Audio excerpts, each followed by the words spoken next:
అందరికీ నమస్కారం. Welcome to Leo. ఎట్టకేలకు వైసీపీకి చెందినటువంటి మాజీ ఎమ్మెల్యే వల్లభనేని వంశీ అరెస్ట్ అయి ప్రస్తుతం జైల్లో ఉన్నటువంటి నేపథ్యంలో ఆయన మిత్రుడైనటువంటి కొడాలి నాని ఈరోజు మీడియాతో మాట్లాడడం జరిగింది. ఏదైతే ప్రజలు ఆయన పదవిని పీకేశారంటూ పదవి పోయిన తర్వాత ఇక ప్రజల్లో ఏం పని అనే చెప్పేటట్టుగా మాట్లాడినటువంటి పరిస్థితి. అయితే ఆయన వ్యాఖ్యలకు సంబంధించి పూర్తి వివరాలు తెలుసుకునే ప్రయత్నం చేద్దాం. మనతో ఉన్నారు సోషల్ యాక్టివిస్ట్ శ్రీలీల గారు. మేడం నమస్కారం అండి. నమస్తే అండి. మొత్తానికి కొడాలి నాని గారు నిజం ఒప్పుకున్నారని చెప్పేసి గుడివాడ ప్రజలు కావచ్చు, రాష్ట్ర ప్రజలందరూ కూడా అంటున్నటువంటి పరిస్థితి. ఏదైతే మీడియా ముఖంగా అడిగినటువంటి ప్రశ్నకు, సార్ మీరు గతంలో ఎప్పుడు కూడా మీడియా ముందు మాట్లాడడం కానీ కొద్దిగా అగ్రెసివ్గా దాంతోపాటు యాక్టివ్గా ఉండేవాళ్ళు, బట్ ఇప్పుడేమైపోయింది అని అడిగినటువంటి ఆ ప్రశ్నకి ఆయన పదవి పీకేశారు కదా, పదవి పీకేస్తే మాకు ఇంకేం పని అని చెప్పేసి మాట్లాడుతున్నారు. నిజంగా ఆయన పదవి ఏదైతే ఆయన ఉద్యోగం అంటూ ఉన్నాడో దాని గురించి మీరే ఉంటారు? కొడాలి నాని అని చెప్పుకోవటం కంటే బూతుల నాని అని చెప్తే అందరికీ బాగా తెలుస్తుంది. వైఎస్ఆర్సీపీ పార్టీలో ఉన్నప్పుడు 2019 నుంచి 2024 వరకు ఈ 5 సంవత్సరాలే కాదు, మేము 30 సంవత్సరాలు ఆంధ్రప్రదేశ్ రాష్ట్రాన్ని పరిపాలిస్తాము, ఇలానే బూతులు మాట్లాడతాము, రాష్ట్రాన్ని దోచుకుంటాము, రాష్ట్ర ప్రజలను హింసిస్తాము, ఎవరైనా క్వశ్చన్ చేస్తే వాళ్ళని అసలు లేకుండానే చేస్తాం. ఇది వాళ్ళ పరిపాలన. మనుషుల్ని లేపేయటం, డబ్బులు దోచుకోవటం, భూములు దోచుకోవటం, అన్ని కబ్జాలు, బూతులు. ఈ గుడివాడ నాని లేకపోతే గుట్కా నాని, బూతుల నాని చాలా ఉన్నాయి, అలియాస్ చెప్పుకుంటే. ఈ వ్యక్తి ఈ రోజున మాట్లాడుతున్నాడు. అంతకుముందు ప్రభుత్వం అధికారంలో ఉంటే వైఎస్ఆర్సీపీ మాట్లాడిన మాటలేంటి? అన్నీ కూడా అమ్మలు, అక్కలు, ఇంకా అన్నీ వస్తాయి అన్నమాట, ఒకటి కాదు. ఎంత అబ్యూజింగ్ వర్డ్స్ అంటే కడుపుకి అన్నం తింటున్నాడా లేకపోతే గడ్డేమన్నా తింటున్నాడా అనే విధంగా ఉన్నాయి అతని పదజాలం అంతా కూడా. ఇంకా అసలు వేరే వాళ్ళు చెవులు మనం తూట్లు పడిపోయి బ్లడ్ గారిద్రా బాబు అనుకుంటాం చూడండి, ఆ విధంగా ఉండేది కొడాలి నాని బూతుల పురాణం. ఆ వ్యక్తి ఈ రోజున అసలు ఏమీ తెలియని అమాయకుల్లాగా పదవి పీకేశారు. ఏం పదవి? ఉద్యోగం అంటే ఏం ఉద్యోగం చేశాడండి? రాష్ట్ర ప్రజలు నిన్ను ఎమ్మెల్యేగా ఎన్నుకున్నారు, మంచి చేస్తావు అని. మంచి చేసావా? ఉన్న ఏదైతే అప్పుడు అధికారం కోల్పోయి ఉన్న టీడీపీ పార్టీని ఇష్టానుసారంగా మాట్లాడి నోటికి ఏదొస్తే అది దుర్యోధనులాగా, దుశ్శాసనులాగా బిహేవ్ చేశాడు. అట్లాంటి వ్యక్తి ఉద్యోగం పీకేయటం అంటే నువ్వేమన్నా గవర్నమెంట్ జాబ్ చేస్తున్నావా? పీక అవతలు వేసారు నిజంగానే ప్రజలు. ఎందుకంటే 5 సంవత్సరాలు నీ ఉద్యోగం, నీ బ్రతుకు అది. నువ్వు ఒక పనికిరాలని చెత్త వేస్ట్ డస్ట్బిన్లో ఉండాల్సింది. ఇది ప్రజల్లో ఉండకూడదు. ఇది ఏదైతే కరోనా వైరస్ కంటే ప్రమాదకరమైన వాడు ఈ కొడాలి నాని. అట్లాంటి వ్యక్తిని మనం ఎటువంటి పరిస్థితుల్లో కూడా ఈసారి ఎన్నుకోకూడదు అని ప్రజలందరూ ఒక స్ట్రాంగ్ నిర్ణయం అయితే తీసుకున్నారు. ఆ డెసిషన్ కట్టుబడి వాళ్ళంతా కూడా ఈ రోజున నిన్ను గుండు గీసి మూలన కూర్చోబెట్టారు. ఆ సంగతి ఒప్పుకున్నాం, అందరికీ సంతోషం. కానీ మీరు అంతకుముందు ఏం చెప్పుకున్నారు? మేము ప్రజల్లో ఉంటాం, ప్రజల కోసం బ్రతికాం, ప్రజలే మేమే ప్రజలు అని చెప్పుకున్నాడు. మరి ఆ విధంగా చేశాడా పరిపాలన? సరే, నువ్వు ప్రజల కోసమే బ్రతికావు, నిన్ను ప్రజలు ఆ విధంగా ఎంతో ఇదిగా నిన్ను గెలిపించాలని చెప్పి పాపం అప్పట్లో 2019 నుంచి 2024 వరకు పరిపాలనలో ఏదో చేశారు. కానీ నువ్వు ప్రజల కోసం ఉండే రాజకీయ నాయకుడు అయితే ఈ రోజున ఉద్యోగం పీకేశారు అంటున్నావు. నువ్వు అధికారంలో ఉంటేనే నీ నోరు నెగుస్తుంది, అధికారంలో ఉంటేనే నీకు రాష్ట్ర ప్రజలు గుర్తొస్తారు. అసలు ఎప్పుడు ఏం చేసి చావలేదనుకో వీళ్ళు, అసలు దాని గురించి మాట్లాడుకోవటం కూడా అనవసరం. వీళ్ళు రాష్ట్రానికి చేసిన మేలంటూ ఏదీ లేదు. ఈ రోజున అధికారం ఏదైతే ఉద్యోగం పీకేశారు, ఉద్యోగం ఉంటే మేమేదో చేస్తాం పడుస్తాం, ఏమీ లేదు వీళ్ళు చేసింది. జగన్మోహన్ రెడ్డి ఒక పనికి మాలినాడు, అంతకంటే పనికి మాలిన బ్యాచ్ని వేసుకొని ఈ రోజున జైల్లో ఉండి వల్లభనేని వంశీ ఏదైతే తిరిగి మళ్ళీ బూమ్రాంగ్ అంటాం కదా వచ్చింది. ఏం మాట్లాడారండి చంద్రబాబు నాయుడు గారిని వీళ్ళు? అదే వచ్చింది ఈ రోజున. ఆ జైల్లో ఎలా చూస్తున్నారు వల్లభనేని వంశీని అంటేనే అలానే చూస్తున్నాం అని మాట్లాడుతున్నాడు కొడాలి నాని నవ్వుకుంటూ. అరెస్ట్ లానే చూస్తాడంట.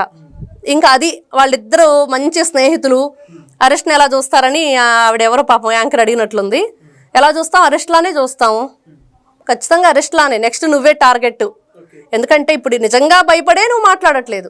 ఓకే, అంటే దానికి ఆయన ఏం సమాధానం చెబుతా ఉన్నాడంటే మీరు ఎప్పుడు కూడా కనపడట్లేదు ఏంటి, యాక్టివ్గా లేరు ఏంటంటే మీ అడ్రస్ చెప్పండి, లేదా ఎవరైతే నన్ను చూడాలనుకుంటున్నారో కొంతమంది ప్రముఖ మీడియా ఛానల్ సంబంధించిన అధినేతల పేర్లు ప్రస్తావిస్తూ వాళ్ళందరూ ఇళ్ళకి వస్తూ డైలీ కనపడాలని అని చెప్పేసి అంటూ ఉన్నారు. దాని గురించి మీరే ఉంటారు? కొడాలి నాని, నువ్వు నిజంగా ప్రజల కోసం ఇంతకుముందు నువ్వు ఏదైతే 2019 నుంచి 24 వరకు మాట్లాడావో, నువ్వు మేము మగాళ్ళో మేము టచ్ చేసి చూడు చాలా మాటలు మాట్లాడాడు. నిజంగా అవన్నీ నిజమే అయితే ఈ రోజు నీ అడ్రస్ ఇచ్చి కూర్చో, రోజు మీటింగ్ పెట్టు, మీడియా ముందుకురా, ఎవరు కాదంటున్నారు, నీకు భయం లేదని ఒప్పుకుంటాం. ఒకప్పుడు మాట్లాడావు కదా ఎవరినైనా టచ్ చేస్తే అని చిటికలు వేసాడు కదా, మరి ఇప్పుడు ఏమనంటే చిటికలు వెనక్కి వెనక్కి నక్కి నక్కి దాక్కుంటున్నాడు, అసలు భయపడిపోతున్నాడు, వణికిపోతున్నాడు, ఏదో తప్పకొచ్చాడు. వల్లభనేని వంశీ అనగానే జంటగా కనిపించేది కొడాలి నాని, ఈ జంట పక్షుల్లో ఒకటి లోపలికి వెళ్ళింది, ఈ రెండోది ఎప్పుడు వెళ్ళిద్దా అని కూడా అందరూ ఆసక్తిగా మైకులు పట్టుకొని వచ్చేసారు. జగన్మోహన్ రెడ్డి వెనకాల నక్కి నక్కి చూస్తుంది ఆ రెండో పక్షి. ఇది జైలు పక్షి ఎప్పుడు అయిద్దానంటే ఖచ్చితంగా శిక్ష అనుభవించి తీరాల్సిందే, శిక్ష పడిద్ది. అంటే మీరేమో భయపడుతున్నారు అంటున్నారు, ఒక పక్క ఆయనేమో 3 కేసులు కాబట్టి 30 కేసులు పెట్టుకున్నట్టుగా మాట్లాడుతున్నాడు, ఏంటంటారు? ఒకరిని చంపినా 10 మందిని చెప్పినా అదే శిక్ష కదా, అందుకని మాట్లాడుతున్నాడు అలాగా. ఏదైనా చేసుకోండి 30 సంవత్సరాలు వేస్తారా ఏం వేస్తారా అంటున్నాడు.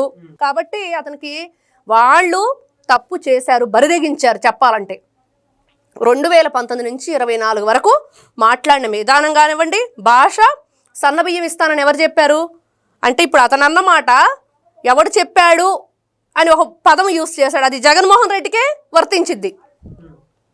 అదొకసారి తిరిగి వాళ్ళు చూసుకోవాలి. ఎవరు చెప్పారు ఎన్నికల టైంలో సన్నబియ్యం ఇస్తామని అంటే వైఎస్ రాజశేఖర రెడ్డికి తగిలిద్ది అది. ఆ విషయం జగన్మోహన్ రెడ్డి ఇంతవరకు ఆలోచించుకోలేదు అనుకుంటా. అది ఆలోచించుకుంటే ఇందాక వెనక నుంచున్నాడు కదా, వీడిని కూడా లాక్కుపోండి అని అంబటి రాంబాబు సోషల్ మీడియా యాక్టివిషన్ కనుక తీసుకెళ్ళి ఇదిగో నాతోనే ఉంటాడు అని చెప్పేసి గుంటూరులో పాపం పోలీసులు వచ్చి లాక్కెళ్ళారు చూడండి, రాజశేఖర్ అతన్ని తీసుకెళ్ళినట్లుగా కొడాలి నానిని కూడా ఖచ్చితంగా తీసుకెళ్తారు. నువ్వు భయపడట్లేదు, ఎంత శిక్ష అయినా సరే నేను అనుభవిస్తాను అంటున్నావు, మరెందుకు దాక్కోవటం? ఇన్ని రోజుల నుంచి అసలు ఎక్కడున్నావో కనిపించలేదు కదా, అజ్ఞాతంలోకి వెళ్ళిపోయావు కదా. మరి అట్లాంటి వ్యక్తి ఇవన్నీ కూడా ఏదైతే గతంలో మీరు అన్నారో ఉడత ఊపుళ్ళు తాటాకు చెప్పుళ్ళు అని, అదే ఇది ఇప్పుడు ఈ రోజున వీళ్ళు మాట్లాడే మాటలు. దానికి ఎవ్వరూ కూడా మీరు భయపడట్లేదంటే ఇక్కడ ఎవరు నమ్మట్లా. వంశీ లోపలుండి ఎలా ఉలిక్కి పడుతున్నాడో ఎవరు ఈ రోజున రక్షించేది. అంటే ఆయన రక్షించడానికి సంబంధించి కూడా ఒక వ్యాఖ్యలు చేయడం జరిగింది. ఒకవేళ అరెస్ట్ చేస్తే ఆయనకి వాళ్ళ పార్టీ వైసీపీ పార్టీ సపోర్ట్ ఉందని, అదేవిధంగా వాళ్ళ నాయకుడు జగన్మోహన్ రెడ్డి గారు వాళ్ళ క్యాడర్ సపోర్ట్ అంతా కూడా ఇప్పుడు మీరు చూశారు కదా, నాకు కూడా అలానే సపోర్ట్ చేస్తారని చెప్పి చెబుతున్నాడు. కొడాలి నాని చెప్తున్నాడు. కొడాలి నాని ఇది ఎట్లా చెప్తున్నాడో నాకు అర్థం కావట్లేదు. కానీ విజయసాయి రెడ్డి వెళ్ళిపోయాడు భయపడి, పార్టీ పని అయిపోయింది ఇక లేదు భూస్థాపితం అని చెప్పి అతనే వెళ్ళిపోయే పరిస్థితి. అట్లాంటప్పుడు ఇతను ఎలా చెప్తాడండి పార్టీ అండగా ఉండిద్దని? అంటే ఇప్పుడు వల్లభనేని వంశీకి జగన్మోహన్ రెడ్డి గారు కలవడానికి వచ్చారు, కొంతమంది నాయకులు కూడా వచ్చారు. సో నాకు కూడా ఈ విధంగానే రేపొద్దున అందరూ అండగా నిలబడతారు. సురేష్ని, వల్లభనేని వంశీని, లేకపోతే వర్రా రవీంద్రరెడ్డిని, పిన్నెల్లి రామకృష్ణారెడ్డిని కలవటానికి వచ్చాడు. తర్వాత మళ్ళీ ఎవరైతే నందిగామ సురేష్ ఉన్నాడో అతన్ని కలవటానికి వచ్చాడు.